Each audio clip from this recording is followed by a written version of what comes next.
मी नाही कोणाचं दुःख पाहू शकत. आणि ती उसाटे टाकायची. मी तिला म्हणलं, हे बाळ तुला बोलण्या झाला का?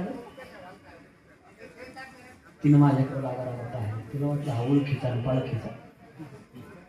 ती परत चालायला लागली. आम्ही तिची गंमत पाहत होतो. त्या टर्नवर गेल्यावर तिला बसायचं होतं.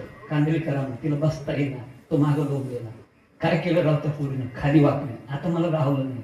टचकन डोळ्यात आशू आले आणि अशी एक एक हातानं पायरी चढायला लागली. राहवलं नाही. तिला म्हणलं, बाळ तुला बोजा झाला त्याचा, माझ्याकडे दे. मी वरती गेलं का देऊन टाकतो तुझ्याकडे. त्या पोरीनं उठून एक उत्तर दिलं मला, मरेपर्यंत विसरणार नाही. तिनं सांगितलं, महाराज तुमचं दोनदा ऐकलं तुमचं का त्याचा बोजा झाला असेल, त्याचा बोजा झाला असेल. कसा बोजा होईल महाराज? तो माझा सक्का भाऊ आहे. घरी आलो आणि ते वाक्य डायरीत लिहून ठेवलं. भाऊ किती वजनाचा असू द्या, बहिणीला भावाचा बोजा कधीच होत नसतो.